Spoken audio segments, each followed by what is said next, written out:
Hello everyone, welcome to my YouTube channel. मैं आलोक वर्मा, प्रवक्ता भूगोल, आपके लिए असिस्टेंट प्रोफेसर एग्ज़ाम के लिए भारत भूगोल से एक प्रैक्टिस सेट लेकर आया हूं। अच्छे इसमें प्रश्न है। 16 अप्रैल को हमारा असिस्टेंट प्रोफेसर का एग्ज़ाम है। उसमें इंडियन ज्योग्राफी से भी कुछ प्रश्न आते हैं। तो एक तरफ से हम लोग देखते हैं। पहला क्वेश्चन बहुत अच्छा है। निम्नलिखित पर्वत श्रृंखलाओं का पश्चिम से पूर्व सही क्रम क्या होगा? आपको पश्चिम से पूर्व सही क्रम लगाना है। नागा हिल्स, नागा पहाड़ियाँ, खासी हिल्स, सतपुड़ा और राजमहल, इनका पश्चिम से आपको पूर्व लगाना है। तो इनमें सबसे पश्चिम में हम लोग पकड़ते हैं, क्या है सबसे पश्चिम में? सतपुड़ा नंबर 1। इसके बाद देखिए पूर्व के चलेंगे, फिर नंबर 2 पे आएगा राजमहल, नंबर 3 पे आना चाहिए खासी को, और नंबर 4 नागा सबसे पूर्व में रहेगा। तो 3 नंबर पहले आएगा, 3 फिर 4 फिर 2 फिर 1। ऑप्शन नंबर डी बिल्कुल सही है। ऑप्शन नंबर डी यहाँ पर हम लोग को मिल रहा है, तो डी बिल्कुल सही है। ठीक है, इस तरीके से इसका आंसर डी है। अगले प्रश्न में चलते हैं, देखते हैं क्या क्या है प्रश्न है।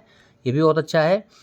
निम्नलिखित में से कौन सही सुमेलित नहीं है? एक तरफ जलप्रपात है, दूसरी तरफ नदियाँ हैं। मधार जलप्रपात नर्मदा नदी बिल्कुल सही। हुंड्रू जलप्रपात स्वर्णरेखा नदी बिल्कुल सही। चित्रकोट जलप्रपात गोदावरी नदी बिल्कुल गलत। धुआंधार जलप्रपात नर्मदा नदी बिल्कुल सही। ऑप्शन नंबर सी हमारा गलत था, यही हमारा आंसर है, क्योंकि चित्रकोट जलप्रपात गोदावरी नदी पर नहीं, छत्तीसगढ़ में इंद्रावती नदी पर है। ठीक, छत्तीसगढ़ में इंद्रावती नदी पर चित्रकोट जलप्रपात है, जिसे भारत का न्यागरा भी कहा जाता है। बहुत खूबसूरत सा है। ओके, तो सी हमारा आंसर है। तीसरा प्रश्न देखते हैं, बहुत अच्छा प्रश्न है। कौन सा से कथन सत्य है? यहाँ पे 2 कथन दिए गए हैं, इनमें से देखना है कौन गलत है कौन सही है। पश्चिमी घाट के पश्चिमी भाग पर उष्णकटिबंधीय सदाबहार वन पाए जाते हैं। ये एक बात है, फर्स्ट स्टेटमेंट। पश्चिमी भाग के पूर्वी भाग में उष्णकटिबंधीय आर्द्र पर्णपाती वन पाए जाते हैं, दूसरा स्टेटमेंट। तो यहाँ पर कहा गया जो पश्चिमी घाट, उसके पश्चिम में सदाबहार वन, उसके पूर्वी ढाल पर भाग में पर्णपाती वन, आर्द्र पर्णपाती वन। तो यहाँ पर दोनों बातें सही हैं, बिल्कुल दोनों स्टेटमेंट एकदम सही हैं। याद कर लीजिए, दोनों स्टेटमेंट सही हैं। सी हमारा आंसर है। ठीक है, पश्चिम घाट के पश्चिमी जो ढाल पर भाग पर जो उष्णकटिबंधीय सदाबहार वन पाया जाए, क्योंकि वहाँ पर वर्षा 200 सेंटीमीटर से अधिक होती है। और जो पूर्वी भाग है पश्चिमी घाट का, पूर्वी भाग या पूर्वी ढाल जिसे कह सकते हैं आप, वो वृष्ट छाया प्रदेश, वहाँ पर उतनी वर्षा नहीं पाई जाती, इसलिए उष्णकटिबंधीय आर्द्र पर्णपाती वन पाए जाते हैं वहाँ पर। तो 1, 2 दोनों सही हैं, सी आंसर है। ओके, चौथा प्रश्न ये भी अच्छा है। निम्नलिखित में से कौन सही सुमेलित नहीं है? कौन सही नहीं है? 4 स्टेटमेंट में कौन सही नहीं है? उत्तरी मैदान की मिट्टी निक्षेपण से निर्मित है, बिल्कुल सही है। नदियों द्वारा ला करके पाट दिया गया पूरा उत्तरी मैदान, इससे बना हुआ निक्षेपण से, बिल्कुल सही। लेटराइट मिट्टी चाय और काजू की खेती के लिए अच्छी होती है, बिल्कुल सही, अच्छी होती है। तमिलनाडु आंध्र प्रदेश में लाल मिट्टी पाई जाती है, ये भी बिल्कुल सही है। स्थानांतरित कृषि के द्वारा मिट्टी की उर्वरता और नमी में वृद्धि होती है, गलत है, ये हमारा आंसर है। जो शिफ्टिंग कल्टीवेशन होता है उससे मिट्टी की उर्वरता में और नमी में कमी आती है, तो यही डी हमारा गलत था, यही हमारा आंसर है। भारत में पूर्वोत्तर राज्यों में अभी भी शिफ्टिंग कल्टीवेशन होता है, आंध्र प्रदेश साइड में भी होता है। अच्छे से आप इसको समझ लीजिए। 5वां प्रश्न है, निम्नलिखित में से कौन सा से कथन सत्य है? यहाँ पर भी 2 आपको कथन दिए गए हैं, आपको इस पर विचार करना है। फर्स्ट स्टेटमेंट देखते हैं, जुलाई में मालाबार तट पर भारी वर्षा हो रही होती है, तब कोरोमंडल तट शुष्क रहता है।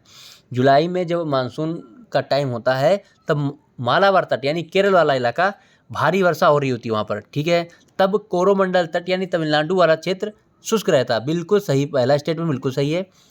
तो दूसरा देखते हैं, तमिलनाडु अरब सागरी मानसून के वृष्टि छाया में स्थित है, ये भी बिल्कुल सही है। तो दोनों स्टेटमेंट यहाँ पर बिल्कुल सही हैं, फर्स्ट एंड सेकंड। आंसर होगा सी, दोनों स्टेटमेंट सही हैं, आंसर सी होगा। ठीक है, अगले प्रश्न पर चलते हैं। छठा, यहाँ पर भी कौन सा से कथन सत्य हैं? इस तरीके के ही प्रश्न आपको मिलेंगे असिस्टेंट प्रोफेसर में, कथन वाले। 2 स्टेटमेंट, भारत में शीतकालीन वर्षा पश्चिमी विक्षोभ के कारण होती है। जो भारत में जनवरी फरवरी में वर्षा होती है वो धीरे धीरे होती है, वो पश्चिमी विक्षोभ के कारण होती है, बिल्कुल सही बात, पश्चिमी विक्षोभ के कारण होती है। ये शीतोष्णकटिबंधीय चक्रवात जिसे कहते हैं, जो कि भूमध्य सागर में उठता है, बिल्कुल सही है। पश्चिमी विक्षोभ से होने वाली वर्षा मात्रा में पश्चिम से पूर्व की ओर बढ़ती जाती, यानी पश्चिम से पूर्व की ओर, ये उत्तरी भारत से पूर्व की ओर बढ़ती जाती है, बिल्कुल गलत, बिल्कुल नहीं, घटती जाती है। तो इसमें क्या आंसर है? इसमें आंसर है केवल 1। आंसर क्या हमारा? केवल 1 सही, ए आंसर है। 7वां प्रश्न देखिए, कौन सा मिलान सही नहीं है? यहाँ पर एक तरफ लौह अयस्क की खानें हैं, दूसरी तरफ राज्य है। तो बैलाडीला देखते हैं, छत्तीसगढ़ बिल्कुल सही है।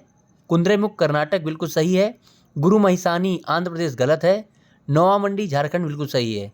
तो सी गलत था, ये हमारा आंसर है। गुरु महिसानी लौह अयस्क की जो खान है वो ओडिशा में है। कहाँ पर है? ओडिशा में। ठीक है, चलते हैं नेक्स्ट प्रश्न में। 8वां प्रश्न है, निम्नलिखित में से किसे, यहाँ पे किसे है भविष्य का ईंधन कहा जाता है? निम्नलिखित में से किसे भविष्य का ईंधन कहा जाता है? ऑप्शन आपके समक्ष है, बहुत अच्छा इसमें आंसर है, आपको पता भी होगा, जिनको नहीं पता वो याद कर लें। हाइड्रोजन। निम्नलिखित में से किसे भविष्य का ईंधन कहा जाता है? तो हाइड्रोजन को भविष्य का ईंधन कहा जाता है, सी हमारा आंसर है। निम्नलिखित में से कौन सही सुमेलित नहीं है? बहुत अच्छा प्रश्न है। एक तरफ है तापीय परियोजना, एक तरफ है राज्य, कौन सही मिला नहीं हुआ है? सूरतगढ़ राजस्थान, ओबरा उत्तर प्रदेश, धुबरन गुजरात, कोथागुंडम तमिलनाडु। तो कौन सही सुमेलित नहीं है? डी, तमिलनाडु में कोथागुंडम ताप परियोजना नहीं है, डी हमारा आंसर है। कोथागुंडम तापीय परियोजना तेलंगाना में, याद कर लीजिए कहाँ पर है? तेलंगाना में। सूरतगढ़ राजस्थान बिल्कुल सही है, ओबरा उत्तर प्रदेश बिल्कुल सही है, धुबरन गुजरात बिल्कुल सही है। ठीक है, तो डी आंसर था। नवा प्रश्न हो गया। 10वां देखते हैं। अरावली पर्वत श्रेणी के संबंध में कौन सा कथन सत्य नहीं है? अरावली के बारे में कौन सा कथन सत्य नहीं है? पहला है, इसका निर्माण प्री कैम्ब्रियन युग में हुआ। तो ये तो बिल्कुल सही, इसका निर्माण प्री कैम्ब्रियन युग में हुआ, यह सबसे पुरानी श्रेणी है। ठीक है, विश्व की सबसे पुरानी श्रेणियों में से एक है। और इसकी सबसे ऊंची चोटी गुरु शिखर है, बिल्कुल ये सही है, ये भी है। और आप जानते हैं कि अरावली गुजरात के पालनपुर से लेकर के राजस्थान होते हुए और दिल्ली तक गई है।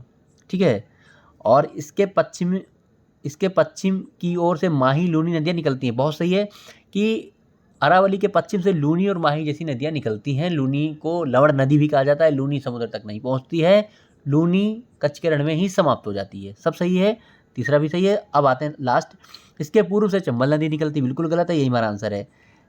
अरावली पर्वत श्रेणी के पूर्व से चंबल नदी नहीं निकलती है, जबकि चंबल की सहायक नदी बनास निकलती है। कौन निकलती है? बनास नदी।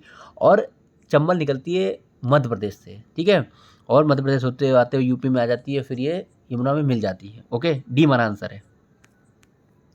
11वां, निम्नलिखित नदियों का उत्तर से दक्षिण सही क्रम क्या होगा? बहुत अच्छा प्रश्न है, ये बहुत ही अच्छा प्रश्न है, इसको समझ लीजिए।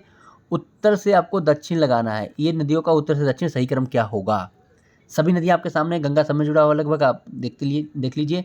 किशन गंगा नंबर 1, किशन गंगा जम्मू कश्मीर में बहती है, झेलम की सहायक नदी है, नंबर 1 पे ये रहेगी सबसे उत्तर में।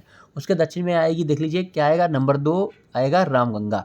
रामगंगा उत्तराखंड से निकलती है, यूपी में आती है और कन्नौज के पास में गंगा नदी से मिल जाती है। रामगंगा किशन गंगा के बाद दक्षिण में आएगी। रामगंगा के बाद दक्षिण में क्या आएगा? बूढ़ी गंगा नंबर 3 पे आएगी। बूढ़ी गंगा गोदावरी को कहते हैं, दक्षिण भारत की सबसे बड़ी नदी है, 3 नंबर पे आएगी।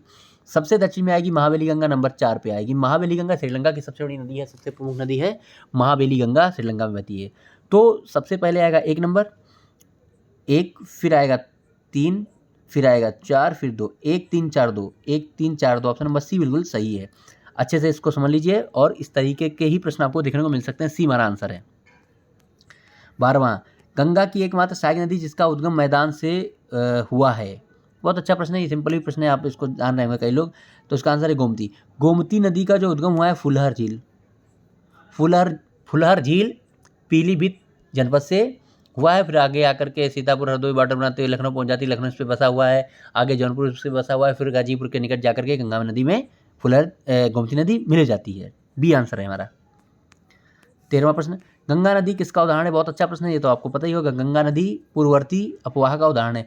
पूर्ववर्ती नदियाँ वो होती जो उत्थान से पूर्व बह रही हों, कहीं पर भी कोई उत्थान हो जाता है उससे पूर्व जो नदी बह रही थी वो अपने पूर्ववर्ती क्रम के अनुसार बहती है, उसे पूर्ववर्ती अपवाह कहते हैं। ठीक है, तो ए है, गंगा पूर्ववर्ती नदी है। निम्नलिखित में से कौन सा कथन सत्य है? 2 कथन आपको दिए गए हैं, कौन सा कथन सत्य है? बहुत अच्छा प्रश्न है। भारत की द्वितीय विशालतम मृदा लाल मृदा है। अगर आपको पता है तो आप ये जरूर मुझे कमेंट में बताएं, भारत की सबसे विशालतम मृदा कौन सी है। अगर आप पढ़ रहे हैं और आप मेरा वीडियो देख रहे हैं, प्लीज़ आप ये बताएं कि सबसे विशालतम मृदा कौन सी है। भारत की द्वितीय विशालतम मृदा लाल मृदा है, बिल्कुल सही है। अत्यधिक निच्छादित मृदाएं लेटराइट और लाल हैं, तो ये स्टेटमेंट सही है या गलत है? ये भी सही है। निच्छादन क्या होता है? एक प्रक्रिया होती है जिसके द्वारा पानी द्वारा मिट्टी के पोषक तत्वों को बहा लिया जाता है, उस प्रक्रिया को निच्छादन कहते हैं। लेटराइट मिट्टी ऐसे ही बनी हुई है और लाल मिट्टी में भी निच्छादन होता है। दोनों स्टेटमेंट एकदम सही, ऑप्शन नंबर सी हमारा बिल्कुल सही है। 15वां प्रश्न देखते हैं और ये अंतिम प्रश्न है। एक तरफ है जनजातियां, दूसरी तरफ राज्य हैं। हो झारखंड, लाखर मिजोरम, लंबाडा आंध्र प्रदेश, कोन्याक बिहार। सभी आप देख चुके हैं। अब इसमें क्या गलत है? हो झारखंड में है, बिल्कुल है। लाखर मिजोरम में बिल्कुल है। लंबाडा आंध्र प्रदेश है, बिल्कुल है। कोन्याक बिहार है, बिल्कुल गलत। यही हमारा आंसर हो गया। कोन्याक लोग बिहार में नहीं रहते हैं। कोन्याक एक फेमस जनजाति है जो नागालैंड में रहती है। कोन्याक कहाँ रहते हैं? नागालैंड में रहते हैं। ठीक है, धन्यवाद। पढ़ते रहिए, मस्त रहिए, कम समय बचा हुआ है, पढ़ के अच्छे से प्रैक्टिस करते रहिए और शॉर्ट नोट्स अपने बनाए हुए पढ़ते रहिए। धन्यवाद।